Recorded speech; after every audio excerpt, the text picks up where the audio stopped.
ეთერშია იმედის კვირა ირაკლი ჩიხლაძესთან ერთად. მშვიდობიანი საღამო საქართველო, ერთად შევაჯამოთ საინფორმაციო კვირა. რომ არა ქართული ოცნება, რა მასშტაბს მიაღწევდა სააკაშვილის სისხლიანი დიქტატურა. სიკვდილ სიცოცხლის გზა გასაყარი იყო საქართველოსთვის 2011-2012 წლები. ან გადარჩებოდით, ან საბოლოოდ გაგვანადგურებდა ჩვენივე ხელისუფალი. არაერთი მცდელობის მიუხედავად, ვერავინ შეძლო რეჟიმის დამარცხება. ეს იყო გარე ძალების მიერ მართული, ეგრეთ წოდებული დაჯგუფება, რომელიც დემოკრატიის სახელით ანადგურებდა ყველას, ვინც მის პოლიტიკას წინააღმდეგებოდა. მაშინ, როცა სრულად ჩამობნელდა ქვეყანაში და მხოლოდ შიში, უიმედობა და უპერსპექტივობა იყო, ვხედავდით, როგორ ითელებოდა ფეხქვეშ ადამიანის უფლებები, როგორ კლავდნენ ახალგაზრდებს, როგორ აწამებდნენ და აუპატიურებდნენ პატიმრებს და არეკეტებდნენ ბიზნესს. ომი ქართული მიწების მავთულ ხართებში მოქცევა და ქვეყნიდან წასვლა ლუკმაპურის საშოვნელად ნაცმოძრაობამ ყოველდღიურობად გვიქცია. ნაბიჯი სამშობლოს გადასარჩენად, რომელიც პრაქტიკულად დაკარგული იყო, საკუთარი სიცოცხლის რისკის ფასად გადადგა ბიძინა ივანიშვილმა. საკუთარი ოჯახი დააყენა სერიოზული საფრთხის წინაშე. მთელი სახელმწიფო რეპრესიული მანქანა დაუპირისპირდა. ყველაფერი სცადეს, რომ პოლიტიკურად გაენეიტრალებინათ, მაგრამ ქართული ოცნების დაფუძნება გარდაუვალი რეალობა აღმოჩნდა და სწორედ 2012 წლიდან იწყება უკომპრომისო ბრძოლა სააკაშვილის დიქტატურის დასამარცხებლად. ძიმე პოლიტიკური მემკვიდრეობა რომ დახვდებოდა ოცნებას, ეს თავიდანვე გააზრებული ჰქონდა, მაგრამ ჩვენ ამ ქვეყნის მოქალაქეების უდიდეს უმრავლესობას ნამდვილად არ გვეგონა, რომ დღესაც მოგვიწევდა რეჟიმის სისასტიკეების გახსენება. ფაქტია, ის არანაკლებ საშიში აღმოჩნდა რადიკალურ ფლანგზე, ვიდრე ხელისუფლებაში. ხომ ყველამ ნახეთ, როგორც ცდილობდნენ ცოცხლად დაეწვათ პოლიციელები. ესროდნენ მოლოტოვის კოქტეილებს, რაც ამ ქვეყნის უახლეს ისტორიას არ ახსოვს. თვალი დაუზიანეს და მხედველობა წაართვეს პოლიციელს, რომელიც ემსახურება საქართველოს, ქვეყანას, რომელიც ყველასია. დიდ დროს არ დაუთმობ ოცნების რიგებიდან deep state-ის საცეცების წყალობით რადიკალთა ბანაკში გადაპორტირებულებს. კახარიას მეთაურობით. ცდელობა, ციხეს შიგნიდან გატეხილიყო, არც ერთ ეტაპზე არ გამოვიდა. ფაქტია, კოლექტიური ნაცმოძრაობა ისევ საკუთარი სამშობლოს და ხალხის ოპოზიციაშია. ისევ სხვისი დავალებების შესრულებას ცდილობენ საქართველოს ინტერესების საზიანოდ და შესაბამისად ქართულ ოცნებას ამ დრომდე უხდება ბრძოლა სუვერენიტეტის განსამტკიცებლად. ოცნების და ივანიშვილის პოლიტიკის შედეგია ის, რომ დღეს ამ ქვეყანაში არ არის მეორე ფრონტი და უკრაინის მსგავსად არ ვართ ზე სახელმწიფოებს შორის დიდი ვაჭრობის საგანი და სისხლისგან სრულად არ დავიცალეთ. ფაქტია ამომა მსოფლიოს აჩვენა, რომ შენ უნდა გქონდეს მხოლოდ და მხოლოდ შენი თავის იმედი. წინააღმდეგ შემთხვევაში ყველაზე კრიზისულ და გადამწყვეტ მომენტში ზუსტად ისე დაგტოვებენ, როგორც 2008-ში დაგტოვეს ჩვენ, დატოვეს და მიატოვეს უკრაინა. მოკლედ, ვითარება საკმაოდ რთულია ის პროცესი, რომელსაც ახლა მე მიმოვიხილავ და ფაქტი არის, რომ ქვეყანაში ამ დროისთვის არის მშვიდობა. ბოლომდე წაართვეს ჩვენს პარალელურად უკრაინას ევროპული პერსპექტივა, ნატო, სწორედ უკრაინის მიერ მიტაცებულ ტერიტორიებზე უბნებია, რომ საბოლოოდ თქვან, რომ პრეტენზია არ ექნებათ და მოკლედ გამოვალ სიტუაციაში არიან და მშვიდობის სახელით იარაღის დაყრასაც თხოვენ. უწყვეტი მშვიდობის და განვითარების 13 წელი. სად ვიყავით და სად ვართ? ანუკი გუმბერიძის სპეციალური რეპორტაჟით ვიწყებ დღევანდელ ეთერს.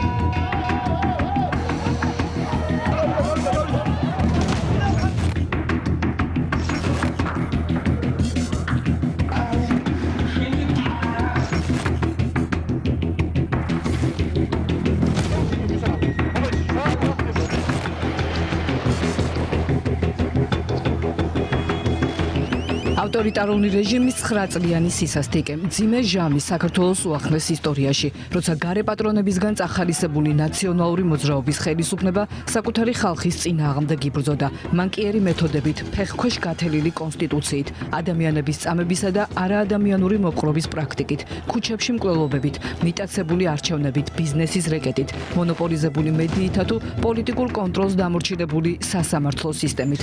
პრემიერ-მინისტრმა ირაკლი კობახიძემ იმედის კვირასთან ინტერვიუში სააკაშვილის რეჟიმის მმართველობის მძიმე დრო და ქვეყნისთვის გარდამტეხი 2012 წელი გაიხსენა. მაშინ ყოველს გვახსოვს იყო ძალიან მძიმე ვითარება ქვეყანაში ყველა მიმართულებით ეს ეხებოდა პირველ რიგში რა თქმა უნდა ადამიანის უფლებებს, დემოკრატიას, სამართლის უზენაესობას, სამართლებრივი სახელმწიფოს პრინციპს. იყო ყველა თვალსაზრისით ურთულესი ვითარება და ასეთ დროს საზოგადოებას ჰქონდა ერთგვარად იმედიც კი გადაწურული, რომ ეს მდგომარეობა შეიძლებოდა შეცვლილი იყო, თუმცა ზუსტად ამ დროს პოლიტიკაში შემოვიდა ბატონი ბიძინა ივანიშვილი, რომელმაც გააკეთა განაცხადი ცვლილებებთან დაკავშირებით და საზოგადოება გაყვა სწორედ ამ გზავნილებს. იგივე რო ავიღოთ მდგომარეობა, რაც იყო მაგალითად საშალახსულების დაწესებულებებში, სადაც ფიქსირდებოდა სისტემური წამების პრაქტიკა, არა ადამიანური მომხრობა, დღეს ვითარება ყველა მიცის, რომ არის რადიკალურად განსხვავებული. იგივე ხდებოდა ქუჩაში, სადაც მაგალითად 150-ზე მეტი ადამიანი უბრალოდ ქუჩაში მოკლეს. ხშირ შემთხვევაში იყვნენ ადამიანები, რომლებსაც არავითარი კავშირი არ ჰქონდათ კრიმინალთან, თუმცა მათ იმეტებდნენ ძალიან მარტივად, რომ ეს იყო მაშინდელი რეჟიმის დაკვეთა. როცა წამება გამოვლილ, სიკვდილს გადარჩენილ ათასობით პატიმარსა და ზოგადად მოსახლეობის უმრავლესობას იმედი გადაწურული ჰქონდა, როცა განსხვავებული აზრის გამოხატვას თითქმის ვერავინ ბედავდა და როცა არჩევნების გზით რაიმე შეცვლის იმედი საბოლოოდ გამქრალი იყო, პოლიტიკურ ასპარეზზე ბიძინა ივანიშვილი გამოჩნდა. ხედავ სამშობლო მეკარგება, ხოლო როდესაც სამშობლო გეკარგება, არაფერს არ აქვს ფასი, არც ქონებას, არც ფულს, არც პრივილეგირებულ მდგომარეობას. შიშის და ჩურჩულის დრო დამთავრდა, ახლა ხმამაღლა მთელი ხმით, მთელი საქართველოსა და მთელი მსოფლიოს გასაგონად ლაპარაკის დროა, რომ მთელ საქართველოს, მთელ მსოფლიოს მივაწვდინოთ ჩვენი სიმართლე. ჩვენ ერთად უნდა ავიხდინოთ ქართული ოცნება. ეს არის ერთიანი, მთლიანი, ძლიერი, სამართლიანი საქართველო. ბიზნესმენმა და ქველმოქმედმა საზოგადოებას პოლიტიკაში მოსვლის გადაწყვეტინება წერილობით 2011 წლის ოქტომბერში ამცნო. უმძიმეს პერიოდში საკუთარი და ოჯახის წევრების სიცოცხლის რისკის ფასად გადამწყვეტი ბრძოლა გამოუცხადა სისხლიან დიქტატურას. ასეთი გადაწყვეტილებები იყო გმირობის სტოლპასი. იმიტომ ჩვენ საუბრობთ პერიოდზე, როდესაც მაგალითად ოჯახში ცოლი ქმარს ვერ ელაპარაკებოდა. ჩურჩულით საუბრობდნენ, იმიტომ რომ იყო საშიშროება, რომ ვიღაცა შეიძლება მოსასმენი ქონოდა დაყენებული, აქტიურად მიმდინარეობდა ტოტალური კონტროლი, ტოტალური მოსმენები. ვისაუბრია ბატონ ბიძინა ივანიშვილთან ბევრჯერ უთქვამს, რომ როდესაც გამოვდიოდი სახლიდან ოჯახს ვემშვიდობებოდი, იმიტომ რომ მართლაც ყველაფრის გამკეთებლები იყვნენ და არაფერი გამორიცხული არ იყო ამ ადამიანებისგან მაშინდელი ხელისუფლებიდან. და გაჩნდა იმედი, რწმენა და მოტივაციაში შემცხოვრები ხალხისთვის, რომ ბიძინა ივანიშვილი სააკაშვილის რეჟიმის დამარცხების გეგმას სისრულეში მოიყვანდა. უკვე დაიწყო, დაბრუნდა პოლიტიკური ცხოვრება ქვეყანაში, დაიწყო პოლიტიკური დუღილი და დაიწყო პოლიტიკური ბრძოლა პოლიტიკური ცვლილებებისთვის. თუმცა ეს არ იყო ადვილი ბრძოლა, მართლა ბრძოლა იყო ამ სიტყვის პირდაპირი მნიშვნელობით, არა მხოლოდ პოლიტიკური, არამედ ამ სიტყვის პირდაპირი მნიშვნელობით ეს იყო ბრძოლა წესების გარეშე, ბრძოლა ქუჩაში, დაჭერები, დაჯარიმებები და ხალხი მაინც არ უშინდებოდა. ეს იყო საოცრება. ხალხის ასეთი აღფრთოვანება, ხალხის ასეთი აღტყინება, ასეთი შემართება თავი ქონდა გადადებული ყველას. ბიძინა ივანიშვილმა სასწორზე დაუდო თავისი სიცოცხლე, თავისი ოჯახის სიცოცხლე და უსაფრთხოება, არა მხოლოდ კეთილდღეობა, არამედ მართლა ამ სიტყვის პირდაპირი მნიშვნელობით სიცოცხლე დადო სასწორზე და ამით გვაძლევდა ყველას მაგალითს. შემდეგ იყო 2011 წლის დეკემბერი. ბიძინა ივანიშვილმა საზოგადოებას მოძრაობა ქართული ოცნება წარუდგინა, ხოლო 13 წლის წინ 2012 წლის 21 აპრილს პარტია დააფუძნა. 5 თვეში 2012 წლის 1 ოქტომბერს კი პოლიტიკურმა გაერთიანებამ ქვეყნის გარედან მართული სააკაშვილის ავტორიტარული რეჟიმი არჩევნების გზით დაამარცხა. არა სიცრუეში იცხოვრებს ქვეყანა, არა ძალადობაში იცხოვრებს ქვეყანა, არა უსამართლობაში იცხოვრებს ქვეყანა, არა წამებით იცხოვრებს ქვეყანა, არამედ ყველაფერი იქნება საპირისპიროდ. ნორმალური ცხოვრება დაიწყო. საგიჟეთი დამთავრდა, ეგ არის ყველაზე მთავარი. არჩევნები პრაქტიკულად არ ტარდებოდა, არჩევნები ყალბდებოდა და წერდნენ ძალიან ხშირ შემთხვევაში იმ რიცხვებს, რომლებიც მათ უნდოდათ. უბრალოდ 2012 წელს ამის გაკეთება გახდა შეუძლებელი. ეს იყო ისეთი ტალღა, ისეთი ცუნამი, რომელსაც ვერაფერი ვეღარ დაუპირისპირეს. და ეს ხდებოდა ყველა საქართველოს ყველა რაიონში. ხულოში იგივე ხდებოდა, ბათუმში იგივე ხდებოდა, მესტიაში, ლენტეხში, ონში, ჩხოროწყუში, ყველგან იგივე ხდებოდა და ამასთან შებრძოლება გახდა შეუძლებელი. ამიტომ წააგეს ეს არჩევნები. და ხალხმა აირჩია სიმართლის გზა. ხელისუფლება ანდო ქართულ ოცნებას, რომელმაც მმართველობის პირველივე თვეებში უმძიმესი დემოკრატიული უკუსლის 9 წლიანი პერიოდი წარსულს ჩააბარა და უწყვეტი დემოკრატიული წინსვლით ჩაანაცვლა. ქვეყანა მყარად დაეფუძნა დემოკრატიისა და სამართლის უზენაესობის პრინციპებს, ადამიანის ძირითად უფლებებსა და თავისუფლებებს. თუმცა გარეძანებმა სააკაშვილის უცხოელმა პატრონებმა ქვეყანას თავს მოახვიეს კოჰაბიტაცია, რაც შემდგომ წლებშიც გაგრძელდა. ჩვენ გვიწევდა ძალდატანებული, ასე ვთქვათ, კოაბიტაციის რეჟიმში ცხოვრება წლების განმავლობაში, რაღაც დონეზე დღემდეც შენარჩუნდა ეს ერთგვარი რეჟიმი, თუმცა დღეს გვაქვს რადიკალურად განსხვავებული ვითარება, ამას დრო დაჭირდა. ბუნებრივია, დღეს გვაქვს ჩვენ იმის საშუალება, რომ ბოლომდე განვამტკიცოთ ჩვენი დამოუკიდებლობა და სუვერენიტეტი. წლიდან წლამდე მივდიოდით ჩვენ აქამდე, დღეს საქართველო არის დამოუკიდებელი და სუვერენული, როგორც არასდროს. ეს არის ერთ-ერთი მთავარი მიღწევა, რაც ჩვენს ქვეყანას აქვს 2012 წლის შემდეგ. 2012 წლამდე ქვეყანა სრულად ჰქონდა დაკარგული სუვერენიტეტი, 9 წლის განმავლობაში ქვეყანას მართავდა უცხოური აგენტურა. დღეს არის ფუნდამენტურად განსხვავებული ვითარება, როდესაც ქვეყანამ დაიბრუნა რეალური სუვერენიტეტი და რეალური დამოუკიდებლობა. საქართველოს დამოუკიდებლობის აღდგენის შემდეგ ქართული ოცნების ხელისუფლება პირველია, რომლის მმართველობის პირობებში ქვეყანას ომი არ ჰქონია. ურთულესი გეოპოლიტიკური ვითარების მიუხედავად, მმართველმა გუნდმა უწყვეტი მშვიდობის შენარჩუნება შეძლო, განსაკუთრებით გასული 3 წლის განმავლობაში, როდესაც რუსეთ-უკრაინის ომის კვალდაკვალ საქართველოს მეორე ფრონტად ქცევის პირდაპირი საფრთხე დადგა. უმძიმესი ზეწოლის და შანტაჟის პირობებში საქართველოს ქართული ოცნების ხელისუფლების პრაგმატული პოლიტიკით ომის ქარცეცხლს გადაურჩა. ჩვენ მოგვიწია ეწვის ხიდზე გავლა, მაგრამ ეს წარმატებით მოახერხეთ. საბოლოო ჯამში მოახერხეთ როგორც მშვიდობის შენარჩუნება, ასევე შანტაჟის დაძლევა, შანტაჟი დღესაც გრძელდება, მაგრამ ბევრად უფრო მძიმე იყო ვითარება, განსაკუთრებით 2022 წელს, მათ შორის შანტაჟის კუთხით. საბოლოო ჯამში ამას გავუძელით, გამოწვევები გადავლახეთ, მშვიდობა შევინარჩუნეთ და რა თქმა უნდა მომავალშიც ყველაფერს გავაკეთებთ იმისათვის, რომ მაქსიმალური სტაბილურობა და მშვიდობა უზრუნველყო ჩვენი ქვეყნისთვის. ხელისუფლების ძალისხმევის შედეგია, რომ ისე როგორც არასდროს დღეს საქართველოს დამოუკიდებელი და სუვერენულია, გაცხადებული პოლიტიკით, სამშობლო, ეროვნული ინტერესები და ფასეულობები უპირველეს ყოვლისა. გუნდის მკაფიო პოზიციაა, რომ ამ ინტერესების ხარჯზე ქართული ოცნება კომპრომისს არასოდეს დაუშვებს. ვებრძვით იმ ძალას, რომელიც გარედან მართავს ქვეყნის შიგნით აგენტურას, ტრებს, მოღალატეებს. ჩვენ უნდა დავიცოთ ჩვენი ქვეყანა და პირველ რიგში ჩვენ უნდა გავატაროთ ჩვენი ქვეყნის ინტერესები და არავის არ უნდა მივცეთ იმის შესაძლებლობა, რომ საქართველოს ინტერესი იყოს ფეხქვეშ გათელილი და რომელიმე დიდმა ქვეყანამ გამოიყენოს სათავისოდ. აი მაშინ რო შეცდომა დაგვეშვა. დღეს მე და თქვენ აქ ვერ ვიჯდებოდით და ამ ინტერვიუს ვერ ჩავწერდით. იქნებოდა სრული კატასტროფა, შეიძლება სახელმწიფოებრიობაც კი დაგვეკარგა. დარწმუნებული ვარ, რომ უკრაინაზე ადრე სააკაშვილი დაიწყებდა საომარ მოქმედებებს ოკუპირებულ ტერიტორიებთან მიმართებაში და იქ დაამთავრებდა საქართველოს სახელმწიფოებრიობას.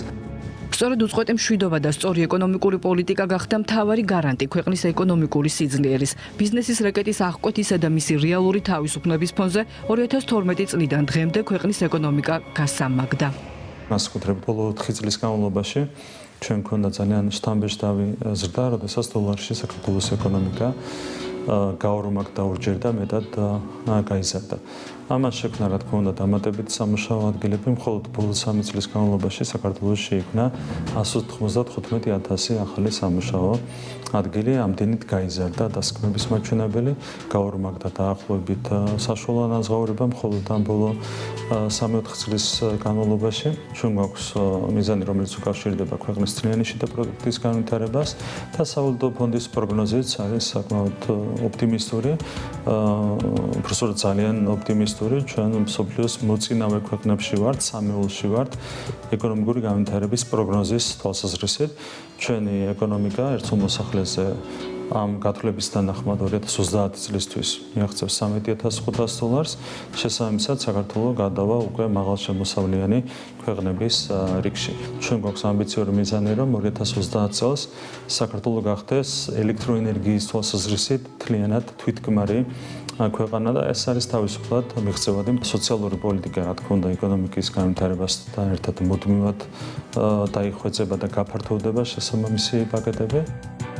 სოციალური პოლიტიკა ქართული ოცნების ხელისუფლების უმთავრესი პრიორიტეტია. 2012 წლის შემდეგ დაინერგა საყოველთაო ჯანდაცვის პროგრამა. არსებითად გაფართოვდა სოციალური დახმარების პაკეტები სოციალურად დაუცველი მოსახლეობისთვის. აღმოიფხვრა სოციალური დახმარების პოლიტიკური ინტერესების მიხედვით განაწილების პრაქტიკა. ჩვენი ხელისუფლების პირობებში ამოქმედა საყოველთაო ჯანდაცვის პროგრამა. ამის ერთ-ერთი შედეგი არის ის, რომ რამდენიმე წლით არის გახანგრძლივებული ადამიანის სიცოცხლის სავარაუდო ხანგრძლივება ჩვენს ქვეყანაში, რაც არის დადასტურებული მონაცემები, ასევე სოციალური პაკეტები გაიზარდა საშუალოდ 3-ჯერ, 4-ჯერ. ყველა მიმართულებით არის განსხვავებული, ასე ვთქვათ, დამოკიდებულება ადამიანის მიმართ. ეს რა თქმა უნდა, იმიტომ კეთდება, რომ ხელი შეუწყოთ იმ ოჯახებს და იმ ადამიანებს, ვინც ჯერ კიდევ საჭიროებს თანადგომას და მხარდაჭერას ჩვენი მხრიდან. ჩვენ რა თქმა უნდა გავაგრძელებთ ამ პროგრამებს მანამ, სანამ ერთი ადამიანიც, თუნდაც ერთი ადამიანი დარჩება იმისთვის, რომ საჭიროებდეს მხარდაჭერას, რა თქმა უნდა, ყველას დავეხმარებით და ხელს შევუწყოთ. ასოცირების ხელშეკრულება და თავისუფალი ვაჭრობის შეთანხმება, უვიზო მიმოსვლა, ევროინტეგრაციის გზაზე ყველა ხელშესახები მიღწევა სწორედ ქართული ოცნების ხელისუფლების ბალანსია, ვიდრე გაძლიერდებოდა ზეწოლა და უსამართლო დამოკიდებულება Deep State-ის გავლენის ქვეშ მყოფი ევრობიუროკრატებისგან, რის გამოც დიდი ძალისხმევის შედეგად მიიღო საქართველოს ევროკავშირის კანდიდატი ქვეყნის სტატუსი. სტატუსი, რომელსაც პრემიერის შეფასებით ევროპული ბიუროკრატია საქართველოს წინააღმდეგ შანტაჟის ინსტრუმენტად იყენებდა. მიუხედავად იმისა, რომ კანდიდატის სტატუსი იყო მოაზრებული როგორც შანტაჟის ინსტრუმენტი საქართველოს წინააღმდეგ, ჩვენ არც შანტაჟს დავექვემდებარეთ და თან კანდიდატის სტატუსი მივიღეთ. ევროინტეგრაცია რჩება ბუნებრივია ჩვენ უმთავრეს საგარეო პოლიტიკურ პრიორიტეტად და ჩვენ ვფიქრობთ, რომ 2030 წლისთვის საკმაოდ რეალური იქნება ამაზე ფიქრი. კერძოდ 2030 წლისთვის, რაც არაერთხელ გვითქვამს, გავიმეორებ იმას, რომ ჩვენ ვიქნებით ყველა კანდიდატ ქვეყანაზე მეტად მზად ევროკავშირში გასაწევრიანებლად. ყველა თვალსაზრისით ეს ეხება როგორც დემოკრატიას, ადამიანის უფლებებს, სამართლის უზენაესობას, ასევე ეს ეხება ეკონომიკას და ზოგად მზაობას ევროკავშირში გაწევრიანებისათვის. შესაბამისად, ჩვენ ძალიან ოპტიმისტურად უყურებთ ჩვენი ქვეყნის მომავალს ყველა კუთხით. დამოუკიდებელი სასამართლო, მედია პლურალიზმი, თავისუფალი ბიზნესი, დემოკრატიული კონსტიტუციის პირობებში დაცული ადამიანის უფლებები. ჩამონათვალი საკმაოდ დიდია იმ მიღწევების, რის გამოც მოსახლეობა ბიძინა ივანიშვილის მიერ დაფუძნებულ ქართულ ოცნებას უკვე თითქმის 13 წელია სამართლიანი არჩევნების პირობებში ქვეყნის მართვას ანდობს. იმ გუნდს, რომელმაც ქვეყანას ომის სიმძიმე აარიდა, რომლის წინაშეც დღესაც დიდი გამოწვევებია და რომელიც სუვერენიტეტის განმტკიცებისთვის ბრძოლას განაგრძობს. ყველა წინააღმდეგობას გადავლახავთ, სუვერენიტეტს განმტკიცებთ. მშვიდობის მცველები სუვერენიტეტის სადარაჯოზე რჩებიან. ოცნება ასევე რჩება ერთადერთ პოლიტიკურ ძალად, რომელსაც გამარჯვების და ამორჩევლის უპრეცედენტო მხარდაჭერა აქვს. არჩევნებში 9-ჯერ დაამარცხა კოლექტიური ნაციონალური მოძრაობა. არავინ ამბობს, რომ შეცდომები ოცნებას არ აქვს, მაგრამ თუ გადავხედავთ ქართულ პოლიტიკას და გარე საფრთხეს, ძალიან მარტივად დავინახავთ, რომ დღეს ამ ქვეყნის დაცვა მხოლოდ და მხოლოდ ქართული ოცნების ინტერესშია. ახლა კონკრეტულ მაგალითებზე დაყრდნობით გიჩვენებთ, ვინ ვის ემსახურება და რა მოტივით. საილუსტრაციოდ გაპრანკულთა ვარამი გამოდგება. ის რაც ყველამ ვიცოდით, მახეში გაბმულმა ზურაბიშვილმა და ნანუაშვილმა სრულად დაადასტურეს. საინტერესოა მოუწევთ თუ არა მაკკეინის ინსტიტუტის სტიპენდიატს და ყოფილ სახალხო დამცველს იმაზე მეტი უთხრან გამოძიებას, ვიდრე პრანკერებთან თქვეს. ნანუაშვილი თავის მართლების რეჟიმშია. ზურაბიშვილი კი ამასაც აღარ ცდილობს. ხალხის მხარდაჭერის გარეშე დარჩენილები, შავი ფულის გარეშე დარჩენილი რადიკალები, არასამთავრობოები და მათი გარე პატრონები საქართველოს წინააღმდეგ. ნახეთ საბახუჩიას სპეციალური რეპორტაჟი.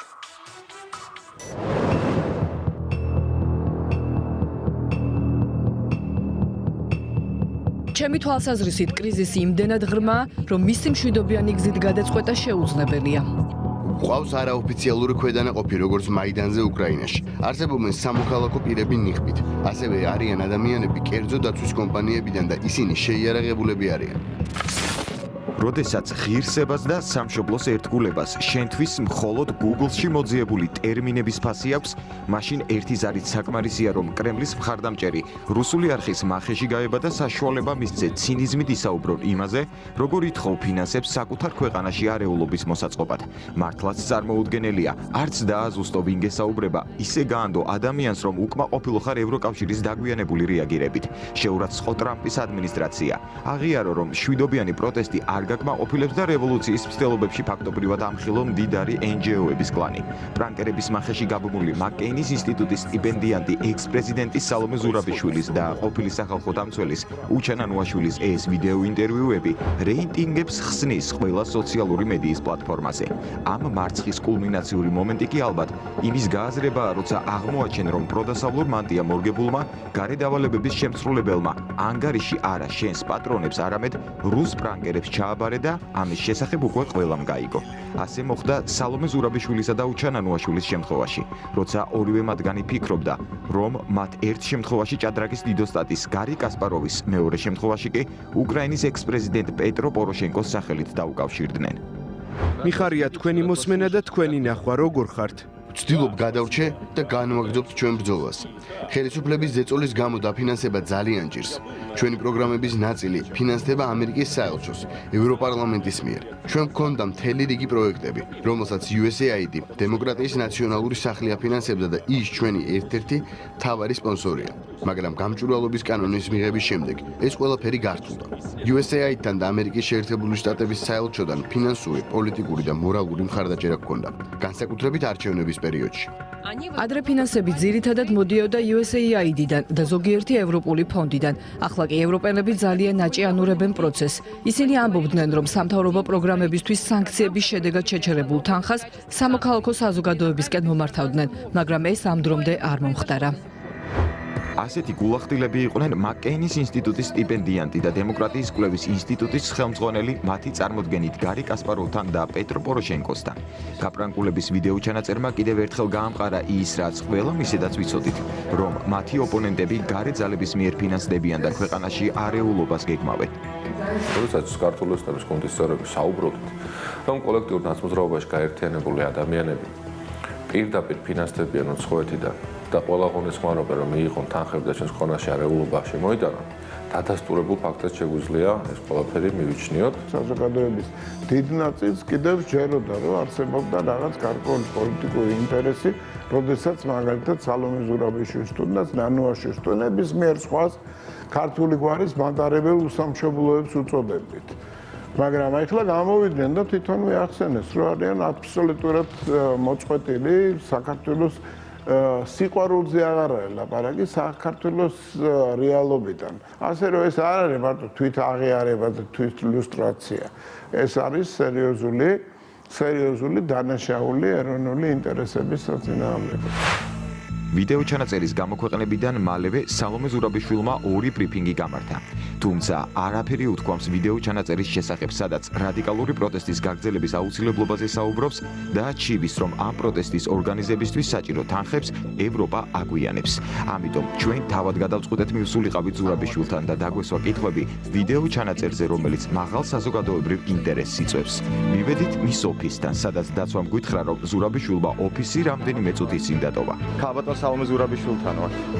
შეკითხვები გვაქვს. ეს გავიდა ეს ფილმაკარი. გავიდა? ამის შემდეგ რამდენჯერმე ვცადეთ მისი პრესსამსახურის თანამშრომლებთან დაკავშირება, რომ სალომე ზურაბიშვილთან ინტერვიუ შეგვეთანხმებინა. ორი პრესსამსახური ყავს, ნუ ერთი არ პასუხობს. მეორესთან ვცადეთ. სალომე ზურაბიშვილის პრესსამსახურის არც ერთი თანამშრომელი ყურნულს არ იღებს. ბოლოს მივედით მის საცხოვრებელ სახლთან. ზურაბიშვილმა ჩვენს კითხვებს თავი აარიდა და კარიც ცხვირწინ მოგვიხურა. მე კითხვა დაგვესვა თქვენთვის და თუ არ შეწუხდებით ქალბატონ სალომე პრანკთან დაკავშირებით რომ ორი სიტყვით გვიპასუხოთ შეიძლება? ქალბატონი სალომე ზურაბიშვილი როგორც ერთ-ერთი ნაცი თავს კომფორტულად გრძნობს მხოლოდ როდესაც კოლექტიური ნაცმოძრაობის ტელევიზიებთან აქვს კომუნიკაცია და ნამდვილად ობიექტურ მედიასთან მას კომუნიკაცია არ უნდა არსოს, იმიტომ რომ ეს მედია ხალხში არსებულ კითხვებს დაუსვამს აუცილებლად და პასუხები, როდესაც ადამიანს არ აქვს, მე ერთ-ერთი გამოსავალი რჩება, რომ უნდა გაიქცეს საერთოდ ზოგადად კითხვებს და ეს ნაცებისთვის აპრობირებული მეთოდია. მაკკეინის ინსტიტუტის სტიპენდიადისგან განსხვავებით, ხავს მოჭიდება და ვიდეო ჩანაწერების სათავისად გამართლებას სცადა დემოკრატიის კვლევის ცენტრის ხელმძღვანელმა. უჩა ნანუაშვილმა საგანგებო ბრიფინგი გამართა და პრანკერებთან მისი საუბარი აღიარა. თავი კი იმით იმართლა თითქოს ნათქვამის შინაარსი დაუმახინჯეს. სიუჟეტი, რომელიც გავიდა რუსულ პირველ არხზე, პუტინის მთავარ არხზე მოსკოვში, არის ფალსიფიცირებული და დამონტაჟებული. ორიგინალში აბსოლუტურად სხვა რამეზია საუბარი. ნანუაშვილი ამბობს, რომ ეს ჩანაწერი არის დაჩეხილი. ანუ მის არსებობას უკვე ადასტურებს. როგორც არ უნდა დაჩეხო, როგორც არ უნდა გადაადგილო, მათი ქმედებები აქამდე ნამოქმედარი უკვე მეტყოლებს იმაზე, რომ მას არც დაჩეხვა ჭირდება და დამაჯერებლობის მაღალი ხარისხი არის უკვე მათი ნამოქმედარი. და დიდი ალბათობით ეს იყო შემდგარი, ეს საუბარი და ისინი ითხოვენ ფულს, რომ რამდენადაც თავისი აგენტურული ქმედებები განახორციელონ, მაგრამ ისინი ამას ვერ მიაღწევენ. სწორედ ნანუაშვილის არასამთავრობო ორგანიზაციის თბილისის ადამიანის უფლებათა სახლის ფონდი მოხვდა იმ 5 ფონდს შორის, რომლის ანგარიშების პროკურატურამ მარტში დააყადაღა. მიზეზი ამ ფონდების გამოყენებით დაფინანსებული კანონსაწინააღმდეგო აქტივობები იყო. ახლა კი შავი ფულის გარეშე დარჩენილმა ნანუაშვილმა ფრანკერებს დასაფინანსებლად რამდენიმე პროექტი გაუგზავნა. დონორებიდან მიღებულ თანხებს იყენებდნენ, რომ გადაეხადათ მაგალითად ჯარიმები, მაგალითად სხვა ანტისახელმწიფოებრივ საქმიანობაში გამოეყენებინათ და ეს პირდაპირ ცდილობა არის, რომ სახელმწიფოებრიობა, სამართლებრივი სახელმწიფოს ცნება საერთოდ ჩამოშლილიყო და მათ შორის მომხდარიყო წახალისება სამართალდარღვევებისა კანონის უგულებელყოფისა. ეს ყველაფერი ფინანსდებოდა უცხოეთიდან. წარსული გამოცდილებიდან ვიცით, რომ არც ერთხელ არც ერთი თეთრი, არც ერთი ცენტი იმ ფულიდან, რაც მიიღო, სიკეთისთვის არ დახარჯულა.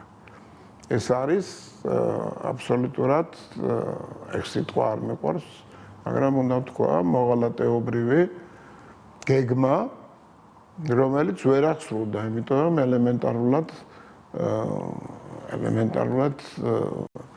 მასხრად აიგდეს. ეს გასული წლის დეკემბერია, რამდენიმე წამიანი თავის წარდგენა, რომელიც ემანუელ მაკრონის მცდელობით დონალდ ტრამპსა და სალომე ზურაბიშვილს შორის შედგა. ეს კადრიც რადიკალური ოპოზიციის ძალადობრივი აქციების წასახალისებლად გამოიყენეს, როგორც მცირე ნაპერწკალი. თუმცა პრანკერების მახეში გაბმულმა ზურაბიშვილმა დონალდ ტრამპისა და მისი ადმინისტრაციისადმი საკუთარი რეალური განწყობა გასცა, რომლის დამალვასაც ტრამპის მეორედ არჩევის შემდეგ გულმოდგინედ ცდილობდა. ვიდეო ჩანაწერში ზურაბიშვილმა ტრამპსა და მის ადმინისტრაციას პრობლემა უწოდა. ტრამპის ადმინისტრაციაზე რას ფიქრობთ? ეს ადამიანი საშინელია, პირადად ჩემთვის ის არის კატასტროფა. ეს არის ძალიან დიდი პრობლემა. შემთხვევითი არ არის, რომ ახლა გაეშვა საუბრები უკრაინის არჩევნებთან დაკავშირებით. ეს ძალიან სახიფათოა, რადგან არჩევნების შედეგად პუტინმა შეიძლება დაიბრუნოს უკრაინაში ის, რისი დაბრუნებაც ომის დაწყებით უნდოდა. ასე რომ ეს არის რუსეთის ჰიბრიდული სტრატეგია, რომელზეც გამარჯვებაა საჭირო. მასზე გამარჯვება კი საქართველოსთან უნდა დაიწყოს. დიდი ხანია საზოგადოება ხედავს, რომ რევოლუციურ პროცესებში ოპოზიციასთან ერთად ჩართულები არიან მდიდარი NGO-ები და რადიკალებთან აფილირებული მედიები. ბევრჯერ გვისაუბრია მათ როლზე ქვეყნის არევის მცდელობის პროცესში, თუმცა დემოკრატიის კვლევის ცენტრის ხელმძღვანელის და ზურაბიშვილის აღიარება ნათელი დადასტურებაა იმისა, რომ პოლიტიზირებულ მესამე სექტორს და რადიკალურ ოპოზიციასთან დაკავშირებულ მედიას გასააქტიურებლად გარე ფინანსური მხარდაჭერა სჭირდება. ოპოზიციური მედიები კრიტიკულ სიტუაციაში იმყოფებიან. ისინი ძალიან მძიმე მდგომარეობაში არიან. სეგმენტი კი, რომელსაც მხარდაჭერა სჭირდება, ეს არასამთავრობო ორგანიზაციებია. მე შემიძლია შევადგინოს სია იმ NGO-ების, რომლებსაც დახმარება სჭირდებათ. თქვენ გაქვთ კავშირი სალომესთან? კი, ის ცდილობს ოპოზიციის კონსოლიდირებას და კოორდინირებას. თუ პრანკერების მახეში გაბმული ზურაბიშვილისა და ნანუაშვილის ვიდეო ჩანაწერს ბოლომდე მოვისმენთ, აღმოვაჩენთ, რომ ერთადერთი რაც რადიკალების დესტრუქციული ქმედებებისთვის საჭირო თანხების გარედან მიღებას აფერხებს, ეს გამჭვირვალობის შესახებ კანონია, რომელიც საქართველოს პარლამენტმა მიიღო, რადგან ვიდეო ჩანაწერებიდან ირკვევა, რომ პროტესტის მუხტის ხარისხი ფულის შემოდინების პროპორციული გახდა. ხელისუფლებამ უკვე შეიმუშავა გარკვეული დაზღვევის მექანიზმი, მათ შორის საკანონმდებლოც, სწორედ ამიტომ იყო საჭირო გამჭვირვალობის შესახებ კანონი, სწორედ ამიტომ იყო საჭირო გრანტების შესახებ კანონი, სწორედ ამიტომ არის საჭირო და კარგია რომ პარლამენტმა აღადგინა მუხლი სამშობლოს ღალატის შესახებ, რაც 2008 წლის ომამდე 2-3 თვით ადრე გააუქმა მიხეილ სააკაშვილმა და მისმა გუნდმა. საქართველოს დამორჩილებისთვის რომ სცენარი გარედან იწერება და ამაში დიდ ძალით თანხები იხარჯება, ეს აქამდე ცნობილი იყო. თუმცა ეს აუდიო ჩანაწერები გახდა კიდევ ერთი მტკიცებულება იმისა, თუ როგორ შესუსტდა გამჭვირვალობით აგენტურული ქსელი, რომელიც ქვეყნის შიგნით დესტაბილიზაციისთვის მოქმედებს. აშკარა გახდა ისიც, რომ USAID-ის და NED-ის დაფინანსების შეწყვეტის შემდეგ რადიკალები რადიკალიზმის დასაფინანსებლად თანხების მიღების ახალ გზებს და ახალ დონორებს ეძებენ. კითხვა ბევრია და შესაძლოა პრანკერების შემდეგ პასუხების გაცემა მაკეინის ინსტიტუტის სტიპენდიანტს და ყოფილ სახალხო დამცველს უკვე გამოძიებისთვის მოუხდეთ.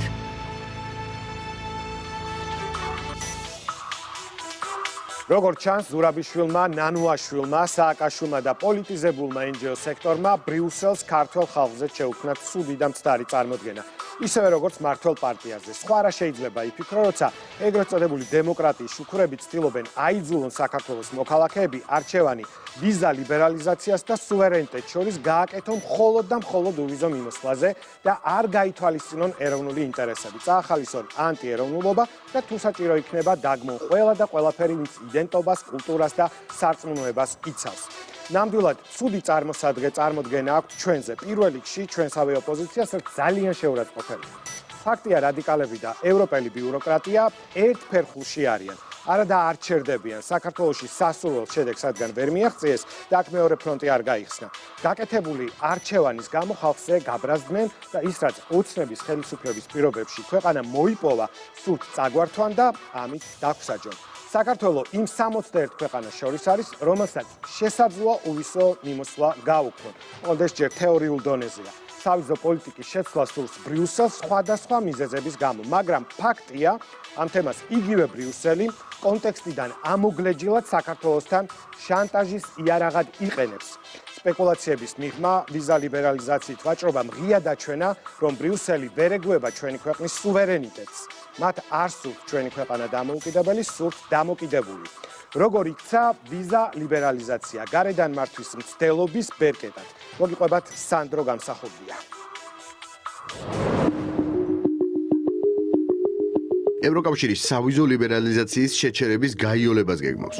საკითხზე მუშაობა 2023 წლიდან მიმდინარეობს, როდესაც ევროკომისიამ უვიზო მიმოსვლის შეჩერების მიზეზების ჩამონათვალის გაზრდის შესახებ წინადადება წამოაყენა. ევრობიუროკრატებს სურთ, რომ უვიზო მიმოსვლის შეჩერების მექანიზმს დაემატოს პოლიტიკური მდგენელი, ანუ ევროკავშირის გაუარესებული ურთიერთობა მესამე ქვეყანასთან. ამაზე შეთანხმების მიღწევა ივნისის ბოლომდე უნდა მოასწრონ, ვიდრე ევროკავშირის საბჭოს პოლონეთი თავმჯდომარეობს. ცნობილია, რომ ცვლილებების ამოქმედებაზე ჯერ სრული კონსენსუსი არ არის და ამოქმედების შემთხვევაშიც გადაწყვეტილების მისაღებად წევრი ქვეყნების მყარი უმრავლესობა იქნება საჭირო. პოლიტიკური მდგენელი ემატება შეჩერების მექანიზმებს, ან შესაძლოა დაემატოს ევროკავშირის გაუარესებული ურთიერთობა მესამე ქვეყანასთან, შესაძლოა გახდეს ერთ-ერთი საფუძველი უვიზო მიმოსვლის რეჟიმის შეჩერების. ამ საკითხზე საინტერესო ის არის, რომ აჟიოტაჟი ატეხა ზუსტად იმ ხალხმა, ვინც დღედაღამ მუშაობს იმისთვის, რომ სწორედ უვიზო რეჟიმი გამოიყენოს ევროკავშირმა პოლიტიკური იარაღად საქართველოსთან მიმართებაში, შანტაჟის იარაღად და ამისთვის არიშურებენ ძალისხმევას საკუთარი პარტნიორების თუ მეგობრების მხრიდან, რომ ეს საკითხი იყოს დღის წესრიგში. უვიზო მიმოსვლის შეზღუდვის გამარტივება ევრობიუროკრატების ხელში პოლიტიკური შანტაჟის ახალი იარაღია. ყველას კარგად გვახსოვს თავდაპირველად მიღებული უსამართლო პოლიტიკური გადაწყვეტილება, როდესაც არსებული პარამეტრებით უკან მყოფ უკრაინას და მოლდოვას კანდიდატის სტატუსი მისცეს, საქართველოს კი არა. კარგად მახსოვს, როდესაც ჩვენ კანდიდატის სტატუსზე იყო საუბარი, იყო ხალხი ბრიუსელში, ვისაც ეგონა, რომ თუ კანდიდატის სტატუსს არ მიიღებდა საქართველოს და ასეც გაკეთდა მაშინ, ეს გამოიწვევდა მასიურ უკმაყოფილებას ქართულ საზოგადოებაში, რაც გახდებოდა საქართველოში ხელისუფლების შეცვლის საფუძველი. ასე მოაზროვნე ხალხი იყო ბიუროკრატებს შორის, ასე ფიქრობდნენ ვიღაცები მოხელეები და აქედან გამომდინარე გამორიცხული ნამდვილად არ არის, რომ ვიღაც ფიქრობდეს, რომ ეს მექანიზმი შესაძლოა გამოყენებული იყოს შანტაჟის მექანიზმად. იგივე პროცესი მიმდინარეობდა მოლაპარაკებების გახსნაზეც. ამ საკითხს ქართულ პოლიტიკაზე გავლენის იარაღად და ჩვენს ქვეყანაში ახალი საპროტესტო ტალღების გასაღებებლად იყენებდნენ. სწორედ ამიტომ მმართველმა გუნდმა მიიღო გადაწყვეტილება და ხელისუფლების შეცვლით დაინტერესებულ დესტრუქციულ ძალებს ეს ბერკეტი 2028 წლამდე ხელიდან გამოაცალა. Deep State-ის ეს წარმომადგენლობა, რომელსაც უკვე არა მხოლოდ ჩვენ, არამედ ამერიკის პრეზიდენტიც და ადმინისტრაცია აღიარებს ვარი მოკალათებული ევროკავშირში, უკვე შანტაჟის მექანიზმებად იყენებდა ადრე კანდიდატის სტატუსს, მერე მოლაპარაკებების დაწყებას, ეხლა უკვე ვიზა ლიბერალიზაციას და ასე შემდგომ. ეს არის ჩვეულებრივი შანტაჟის იარაღი. რატომ? იმიტომ რომ ევროპისვე ინსტიტუტებით, საერთაშორისო ინსტიტუტებით საქართველოს აფასებენ ყოველ კვირეულად, ხან კვირაში ორჯერ პოზიტიურად. გარედავალებების შემსრულებელი რადიკალური ოპოზიციის წარმომადგენლები კანდიდატის სტატუსის მოლოდინში ბრიუსელში კარდაკარომ დადიოდნენ და ითხოვდნენ ჩვენი ქვეყნის დასჯას, ჯერ კანდიდატის სტატუსის არ მიცემას, შემდეგ ვიზა ლიბერალიზაციის გაუქმებას, მათივე რიგებიდან დადასტურებული ფაქტია. ეს არის მექანიზმი და ბერკეტი იმისათვის, რომ ხალხი გამოფხიზლდეს თავიანთი აქტიურობით, მხოლოდ და მხოლოდ ილუსტრირებას და აღიარებითი ჩვენების მიცემას ახერხებენ ხოლმე ჩვენი საზოგადოების წინაშე, რომ რამდენად მტრობენ ჩვენს ქვეყანას, ჩვენი ქვეყნის ევროპულ არჩევანს. რამდენად არიან ზუსტად სინამდვილეში ანტაგონისტები იმისა, რომ საქართველოს კონდეს უვიზო მიმოსვლა. ისინი ოცნებობენ სინამდვილეში იმაზე, რომ საქართველოს არ გააჩნდეს უვიზო მიმოსვლის შესაძლებლობა ევროპის ქვეყნებთან. ყველას კარგად ახსოვს საპარლამენტო არჩევნებში განცდილი მარცხის შემდეგ ბარიერ გადალახულმა რადიკალურმა ოპოზიციამ 4-ვე პარტიის სახით ევროკავშირის წევრი ქვეყნების საგარეო საქმეთა მინისტრებს როგორ მისწერა წერილი, სადაც ითხოვდნენ, რომ ევროკავშირს ჩვენს ქვეყანასთან ყველა ტიპის ურთიერთობა შეეჩერებინა. ქართულმა საზოგადოებამ ღიად დაინახა მოღალატე რადიკალების ორმაგი სახე. თუმცა ამჯერად გადაბრალების ტაქტიკა არჩიეს და თავისივე მედია საშუალებებით ადამიანების შეცდომაში შეყვანაც ცდილობენ. ამტკიცებენ, თითქოს უვიზო მიმოსვლის შეზღუდვა არა მათ ინტერესში, არამედ ხელისუფლების ინტერესში შედის. მაკკეინის ინსტიტუტის სტიპენდიანტი ზურაბიშვილი და მისი ევროპელი მეგობარი რასა იუკნევიჩიანეც ერთსა და იმავე აბსურდს ავრცელებენ. ხელისუფლებას დააბრალო, რომ მას უნდა საქართველოს მოქალაქეებს წაართვას უვიზო მიმოსვლა ევროკავშირთან, ნუ რაღაც აბსურდულია, მართლაც უსუსურად გამოიყურებიან, აღარ იციან, რაზე ააგონ პოლიტიკური დღის წესრიგი და მსგავსი რაღაცების მოგონება კიდევ ერთხელ ხაზს უსვამს, თუ რამდენად გამოუვალ მდგომარეობაში არიან, რომ ასეთ საკითხებს, ასე ვთქვათ, წევენ და მსგავს აბსურდულ ბრალდებებს უყენებენ საქართველოს ხელისუფლებას. არანაირ ლოგიკაში არ ჩნდება, რომ ეს სურდეს საქართველოს ხელისუფლებას და სასაცილოც კი არის ამაზე საუბარი. თუმცა მეორეს მხრივ კიდევ ერთხელ საქართველოს ხელისუფლებისთვის მიუღებელია და მიუღებელი იქნება ნებისმიერი საკითხით შანტაჟი და მათ შორის უვიზო რეჟიმის თემის გამოყენება საქართველოს წინააღმდეგ შანტაჟის მექანიზმით. ჩვენი ქვეყანა ყველა საერთაშორისო ინდექსსა თუ რეიტინგში წლიდან წლამდე პროგრესს განიცდის. საქართველოს უპირობო ლიდერია არა მხოლოდ უკრაინასთან და მოლდოვასთან, არამედ მთელი რიგი პარამეტრებით ევროკავშირის წევრ სახელმწიფოებსაც უსწრებს. შესაბამისად, თუ კი ევროპელი ბიუროკრატები ჯერ არ დამტკიცებული ცვლილებების საქართველოს წინააღმდეგ გამოყენებას განიზრახავენ, ეს იქნება უსამართლობის მორიგი მაგალითი ჩვენი ქვეყნის მიმართ. ვიზა ლიბერალიზაციას და ევროპულ ღირებულებებსაც ხალატობენ ევროპელი ბიუროკრატები. და შეეხება ოპოზიციას ის ყოველთვის ღალატობდა ამ პრინციპებს, ვინაიდან როდესაც ჩვენ ქართულმა ოცნებამ მოვიპოვეთ ვიზა ლიბერალიზაცია და ასოცირების შეთანხმება, მაშინაც მტრობდნენ რადიკალურ ოპოზიციაში და ეშინოდათ ამ გადაწყვეტილების და მათი ზნე არც აქამდე არ შეცვლილა. არ ვასრულებთ იმას, რომ არ თანხმდებით, რომ ოჯახის ნაცვლად LGBT პროპაგანდა არ გვაქვს ქვეყანაში. მშვიდობის ნაცვლად არ გვაქვს ომი ქვეყანაში. რაც სამწუხაროდ არის უკრაინაში. ერთიც არის და მეორეც არის. ამის გამო მემუქრები, რომ ვიზა ლიბერალიზაცია შეგიჩერებ. ვიზა ლიბერალიზაცია რა არის?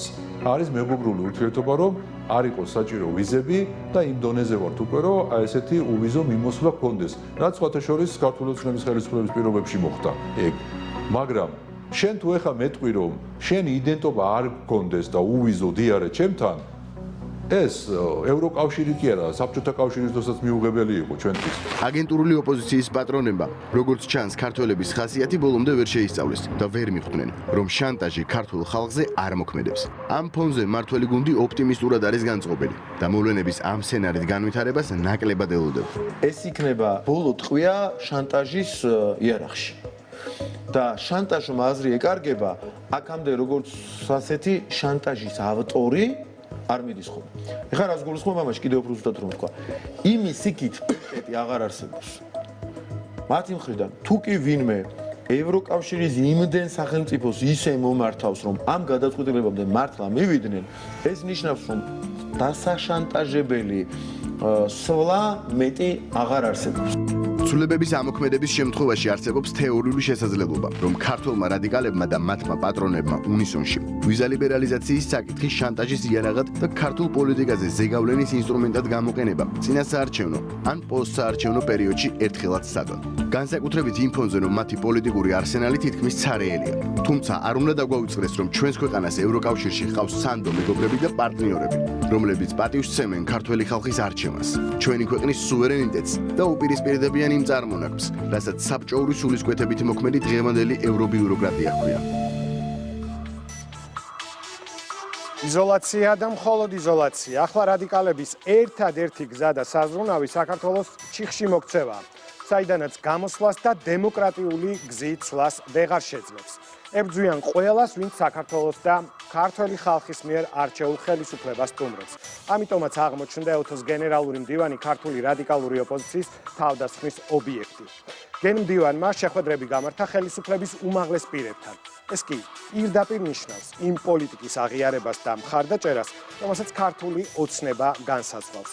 ფაქტია, უმაღლესი რანგის სტუმარი რადიკალებისთვის მისაღები მხოლოდ და მხოლოდ იმ შემთხვევაში იქნებოდა, თუ ხელისუფლებას არ შეხვდებოდა, მხოლოდ ოპოზიციას ეახლებოდა და რადიკალების ფანჩატურიდან დაუქნევდა თითქმის მართლ პარტიას. კოლექტიურმა ნაცმოძრაობამ გენერალური მდივნისთვის ბოიკოტის გამოცხადებაც კი სცადა, მაგრამ პოზიცია რამდენიმე საათშივე შეიცვალა. ესეც სხვაზე დამოკიდებულების კლასიკური ნიმუშია. პატრონებმა გადაუწყვიტეს და უბრძანეს, რომ უნდა მივიდნენ და შეხვდნენ სტუმარს. უპრინციპოების რიგიც დადგა შესაბამისად რონდელის ფონდის შენობაში, სადაც ეუთოს გენერალური მდივანი მათთან შესახვედრად იმყოფებოდა. ნახეთ ჩორნახუჩია სპეციალური რეპორტაჟი.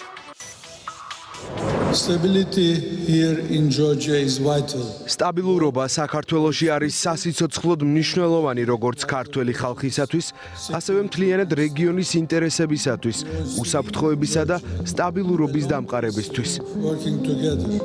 ეს იყო უმნიშვნელოვანესი აღიარება იმ პოლიტიკის, რასაც საქართველოს ხელისუფლება მიყვება და რასაც უდიდესი წინააღმდეგობა აქვს ქვეყნის შიდა რადიკალებისგანაც და გარეთ მათი მოკავშირეებისგანაც. ამ ვიზიტით დაზარალდნენ რადიკალები, თუმცა სარგებელი მიიღო საქართველომ, რომელიც უკვე მეოთხე წელია ომის და მშვიდობის ზღვარზე დადის და საკუთარი ძალებით ცდილობს მშვიდობის და სტაბილურობის შენარჩუნებას. ეუთოს გენერალური მდივნის ვიზიტი ჩვენთვის იყო, რა თქმა უნდა, ძალიან მნიშვნელოვანი, ზოგადად ეუთოსთან თანამშრომლობა არის ჩვენი ქვეყნისთვის ძალიან მნიშვნელოვანი. მათ შორის პირველ რიგში იმის გამო, რომ მთავარი საკითხი, რის გარშემოც მუშაობს ეუთო, ეს არის სწორედ მშვიდობის, უსაფრთხოების უზრუნველყოფა მთლიანად ფართო რეგიონში. რა თქმა უნდა, ეუთოს გენერალური მდივნის განცხადებასაც და ზოგადად ვიზიტსაც რადიკალური ოპოზიციისთვის ცივი შხაპის ეფექტი ჰქონდა. და საერთოდ არ იყო გასაკვირი, რომ მათმა გამხმოვანებელმა კონგრესმენმა ჯო ვილსონმა ჯერ კიდევ საქართველოში ჩამოსვლამდე მიმართა წერილით ეუთოს გენერალურ მდივანს, რომ ვიზიტი გადაედო, რადგან მისი თქმით ეს ქართული ოცნების მხარდაჭერად იქნებოდა აღქმული. ყველაფერს აკეთებენ, ისტერიამდე მიდიან და თავის პატრონებს, რომლებიც უცხოეთიდან მათ მხარს უჭერენ, მაქსიმალურად რთავენ იმ პროცესებში, რომ გარკვეულ ვიზიტებს ხელი შეეშალოს, თუმცა ეს მცდელობა მორიგჯერზე მათი მხრიდან აღმოჩნდა წარუმატებელი, გამომდინარე იქიდან, რომ ამით კიდევ ერთხელ ხაზი გაესვა ეუთოსა და საქართველოს შორის პარტნიორული ურთიერთობების მნიშვნელობას. პასუხად ფერიდონ სინირლიოღლუ არათუ ჩამოვიდა საქართველოში, არამედ უმაღლესი დონის შეხვედრებიც გამართა.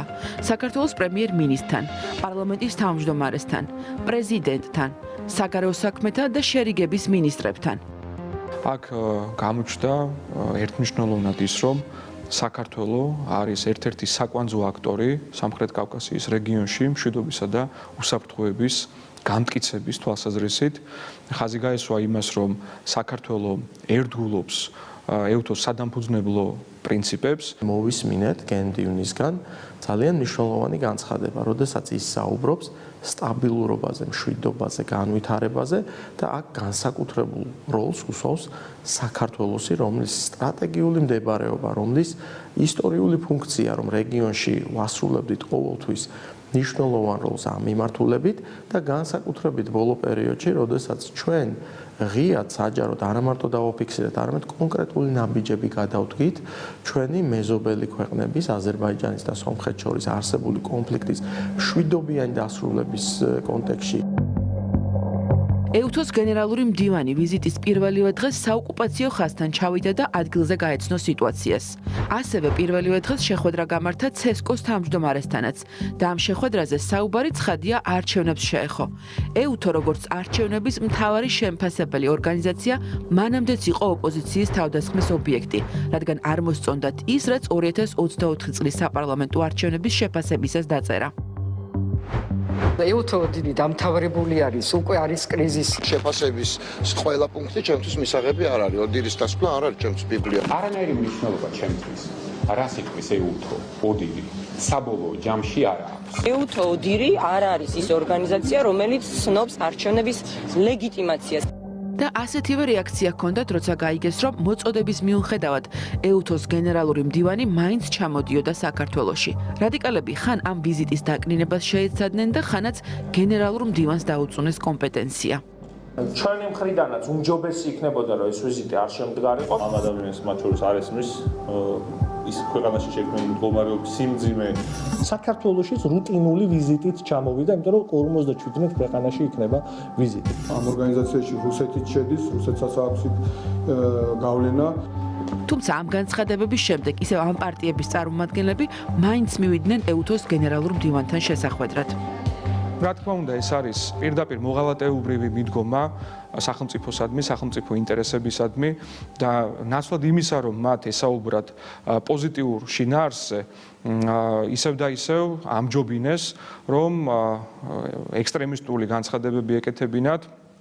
ერთგვარი ჭირვეულობა დაიწყეს, ჯერ არ აპირებდნენ შეხვედრას, შემდეგ რაღაც გარკვეული ნაწილი მაინც მივიდა შეხვედრაზე და ლამის მგონი საყვედურიც კი უთხრეს ბატონ გემდივანს იმისათვის, რომ ის ქვეყანაში ჩამოვიდა. არა და კიდევ ერთხელ ვიმეორებ, ამ ვიზიტს ჰქონდა ძალიან მაღალი მნიშვნელობა, გამოიკვეთა და დაფიქსირდა რა კიდევ ერთხელ საქართველოს საკვანძო როლი. საკუთარი ინტერესებისთვის ქვეყნის დაზარალება რადიკალების მხრიდან სამწუხაროდ შოულებაა. ასე შეეცადნენ ცოტა ხნის წინ მოწოდებებით და ბულინგით ჩაეშალათ ეუთოს საპარლამენტო ასამბლეის პრეზიდენტის ვიზიტი. ასევე ესხმოდნენ თავს ეუთო ოდირის დელეგაციას, როცა მათ თქვეს, რომ არჩევნებზე აღრიცხულ ცალკეულ შემთხვევებს საბოლოო შედეგებზე გავლენა არ მოუხდენია. და ასევე შეეცადნენ ახლა ჩაეშალათ ეუთოს გენერალური მდივნის მნიშვნელოვანი ვიზიტი საქართველოში. თუმცა გარემოებებმა აჩვენა, რომ წინა პერიოდისგან განსხვავებით რადიკალების და მათი მოკავშირეების მცდელობები ნელ-ნელა ძალას და გავლენას კარგავს.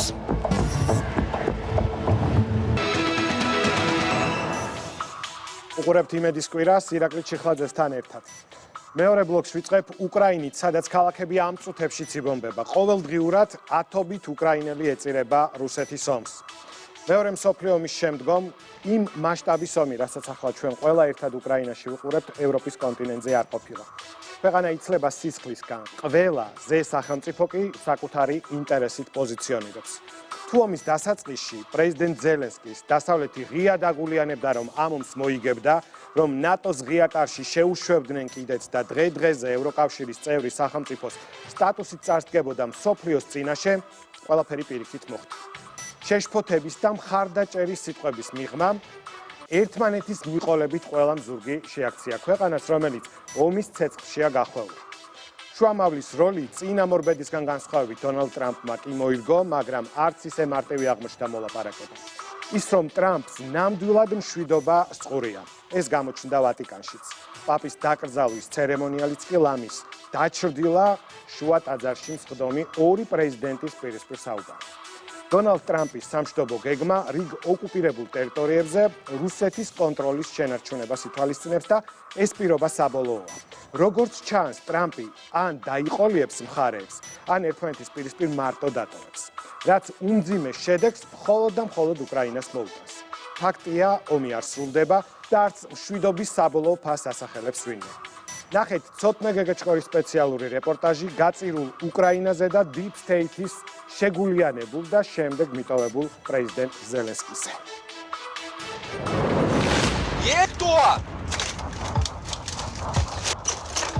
Da, yes. ბოლო რამდენიმე კვირაა უკრაინის ქალაქები. მათ შორის დედაქალაქი კიევი ინტენსიურად იბომბება. საცხოვრებელ კორპუსებსა თუ ქუჩებში რუსულ ბომბებს ათეულობით მშვიდობიანი მოქალაქის სიცოცხლე ეწირება. მაშინ როცა უკრაინა ფაქტობრივად სახელმწიფოებრივი კატასტროფის წინაშე დგას, პრეზიდენტი ტრამპი კი დიდ დათმობად მიიჩნევს, თუკი რუსეთი მთელ უკრაინას არ დაიპყრობს, უკრაინის პრეზიდენტი ისევ ჭირვეულობს და იმაში, რაც ახლა უკრაინის თავს ხდება, ყველას დანაშაულს ხედავს, საკუთარი თავის გარდა. რუსეთზე არასაკმარისი ზეწოლა მათ საშუალებას აძლევს შემოიტანონ ასეთი რაკეტები და სხვა იარაღი და გამოიყენონ აქ ევროპაში. ჩრდილოეთ კორეაზე და მის თანამზრახველებზე არასაკმარისი ზეწოლა კი საშუალებას იძლევა აწარმოონ კერძოდ ასეთი ბალისტიკური რაკეტები. რაკეტაში, რომელმაც კიეველები მოკლას უმცირე 116 კომპონენტი იყო, რომლებიც სხვა ქვეყნებიდან არის შემოტანილი და მათი უმეტესობა სამწუხაროდ ამერიკული კომპანიების მიერ არის წარმოებული.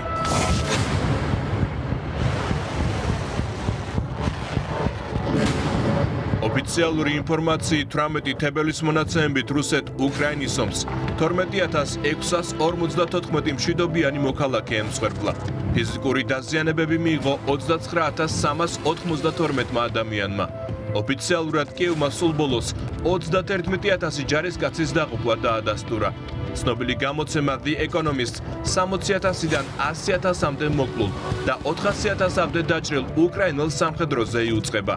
თუკი ამერიკის შეერთებული შტატების პრეზიდენტს დავუჯერებთ, საერთო ჯამში ამ სრულიად უაზრო ომს 9 მილიონამდე უკრაინელი ჯარისკაცი შეეწირა, რასაც კილომეტრებზე გადაჭიმული ძმათა სასაფლაოებიც მოწმობს. თავარი რესურსი ეკონომიკაში ნებისმიერი ქვეყნის ეს არის დემოგრაფიული რესურსი. ხო, დემოგრაფიული რესურსი სამწუხაროდ დაცლილია უკრაინა. მე მახსოვს 1999 წლის აღწერით უკრაინაში იყო თითქმის 52 მილიონი მაცხოვრებელი. დემოგრაფიული და სოციალური თვალსაზრისით უკრაინა გამოშიგნულია. სტატისტიკა და პროგნოზი აჩვენებს კატასტროფულ შედეგებს, რაც უკრაინას ომმა, ემიგრაციამ, ეკონომიკურმა კრიზისმა და შედეგად უკრაინის უახლეს ისტორიაში ყველაზე დაბალმა შობადობამ მოუტანა.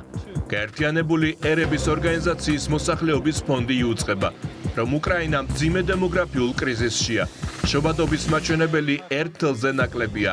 სიცოცხლის ხანგრძლივობა იკლებს. დაახლოებით 10 მილიონი მოქალაქე კი ქვეყნიდან წავიდა. ამ უმწვავესი გამოწვევის ფონზე ზელენსკიმ ხელი მოაწერა კანონს, რომლითაც ჯარში გაწვევის ასაკი შეამცირა. დასავლეთი უკრაინასთან ერთად აი ამ უპირატესობის შეცვლას ვერ ახერხებს. ვერ ახერხებს თუ არ ახერხებს, ეს კიდევ ცალკე თემა იყო და მუდმივად სვამდი ამ კითხვას, იმიტომ რომ 2022 წლიდან როცა დაიწყო ეს პირველი პაკეტები დახმარების, იქ იგრძნობოდა რომ ეს დახმარებები არ იყო უკრაინის უპირატესობის მოსაპოვებლად. ვერ უზრუნველყვეს ამ ერთი სტრატეგიული შეტევის მომზადებაც კი. დაპირდნენ ტანკების რაღაც გარკვეულ რაოდენობას, მიანე წოდეს ნაკლები. ორელი იყო მაშინ მახსოვს მილიონი ჭურვი დაპირდა უკრაინას, მიაწოდა რაღაც 300,000 და დღემდე საუბრობენ იმას, რომ რუსეთი ერთ კვარტალში აწარმოებს იმდენ ჭურს, რამდენსაც მთელი 50 ქვეყანა ერთ წელიწადში. აი ეს არის რეალობა. დღეს უკვე არავინ დაუობს, რომ მარცხისთვის განწირულ ომში უკრაინა ზელენსკის არასწორმა პოლიტიკამ შეიყვანა, რომელიც ბაიდენის ადმინისტრაციის და ევროპის მმართველი პოლიტიკური ელიტის სახალისებული და მხარდაჭერილი იყო. დღეს კი 12 მილიონზე მეტ მოქალაქეს უკრაინაში მუდმივი ჰუმანიტარული დახმარება ესაჭიროება. მათ შორის 2 მილიონი არასრულწლოვანია. განადგურებულია საცხოვრებელი ფონდის 13%, 2,5 მილიონზე მეტი საცხოვრებელი სახლი. საერთაშორისო ატომური სააგენტოს ანგარიშის მიხედვით, უკრაინის ენერგოსექტორის ინფრასტრუქტურა მძიმე მდგომარეობაშია, რადგან მხოლოდ 2024 წელს ამ სისტემამ რუსეთის ფედერაციის შეიარაღებული ძალებისგან 400-ზე მეტი იერიში განიცადა. მე ვერ ვხედავ რუსეთზე ძლიერ წნეხს და ახალ სანქციებს. ჩვენ ამის იმედი გვაქვს და მიგვაჩნია, რომ წნეხის გაძლიერების შემთხვევაში ჩვენ პოზიციების დაახლოებას შევძლებთ. ის, რომ უკრაინა მზადაა ცეცხლის სრული შეწყვეტის შემდეგ დაჯდეს მოლაპარაკების მაგიდასთან ტერორისტებთან, რომლებმაც ჩვენს მიწაზე ეს საშინელება მოაწყვეს. უკვე დიდი კომპრომისია. უკრაინის აღმოსავლეთში ბრძოლები დონბასის სამხრეთში, დონეცკის რეგიონის დასავლეთ ნაწილში მიმდინარეობს. ამ რეგიონში უკრაინის ბოლო თავდაცვის ზღუდეს ქალაქების ოსტანტინოვკას, კრამატორსკისა და სლოვიანსკის რკალი წარმოადგენს და ფრონტის ხაზი მას უახლოვდება. საბრძოლო მოქმედებების მეორე სიმძიმის ცენტრის სამხრეთის ფრონტი და ზაპოროჟიეში მიმდინარე ბრძოლებია. კურსკის რეგიონში კი სამხედრო დაპირისპირება დასასრულს უახლოვდება, რადგან უკრაინული ინტერვენცია რუსეთის ტერიტორიაზე წარუმატებელი გამოდგა, როგორც სამხედრო, ისე პოლიტიკური თვალსაზრისით.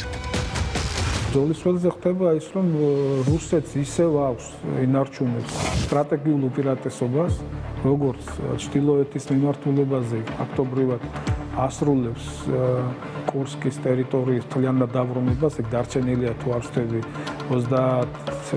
30 კვადრატული კილომეტრი დაახლოებით 1200 კვადრატული კილომეტრიდან.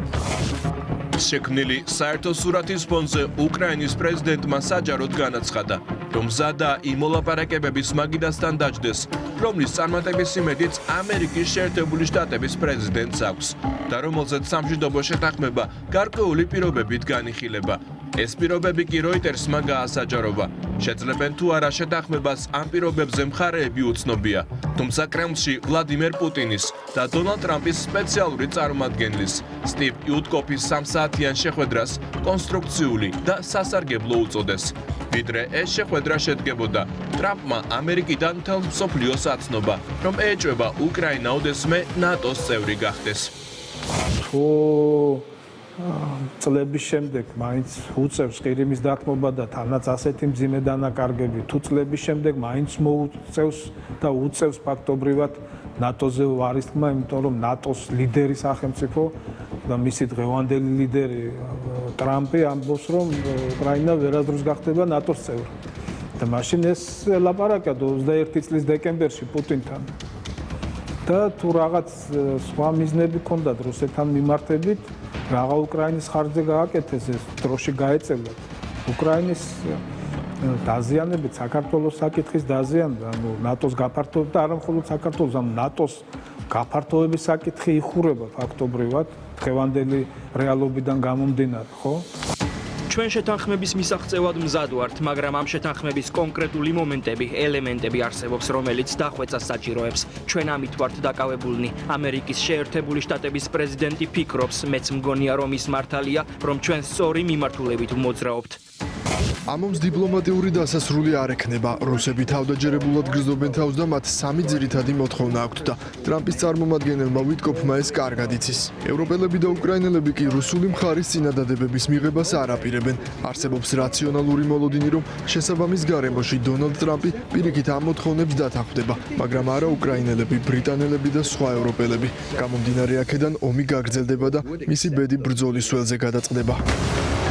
ომის მოსურნე დასავლური ძალების დიდი მცდელობების მიუხედავად, საქართველოს უკრაინიზაციის გეგმამ ჯერჯერობით კრახი განიცადა.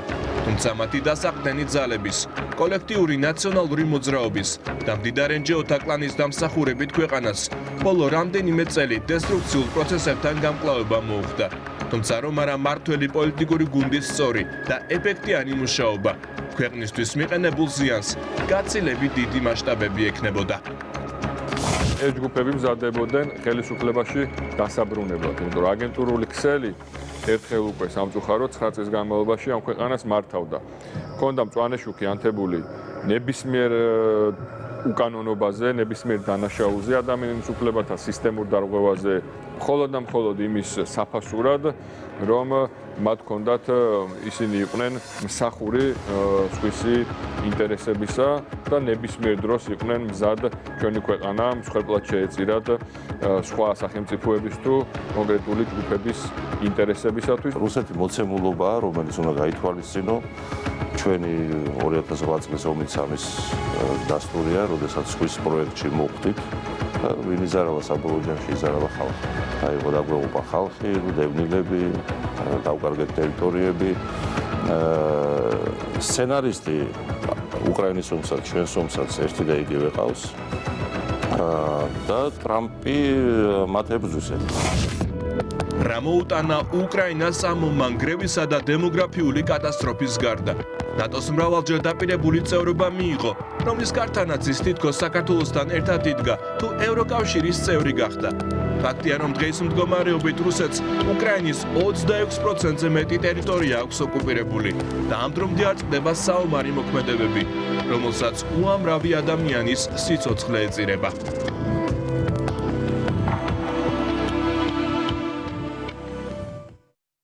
უყურებდით იმედის კვირას ირაკლი ჩიხლაძესთან ერთად. წინ გელოდებათ ნოე, ერთმანეთს შეხვდებით მომავალ კვირას, რა თქმა უნდა 8 საათზე. მადლობა რომ ხართ ჩვენთან ერთად.